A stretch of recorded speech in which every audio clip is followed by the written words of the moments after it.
কি খাওয়া দিচ্ছে, কি দুজনে কি খাওয়া দিচ্ছে। আজকে দিছে গরুর গোস আর হলো বুটের ডাল আর গরুর গোশ আর কি এর ডাল? বুটের ডাল দিয়া রুটি হবে সেই স্বাদের ডাল হবে। বিসমিল্লাহ।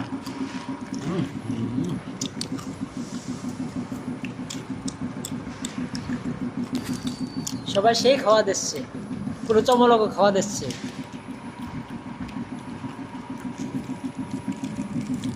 ডেলি ডেলি গরুর গোস রুটি ভালো লাগে। তোমার কিসের গোশ দেবে তোমার? মাছ, আর কি? কবুতরের মাংস।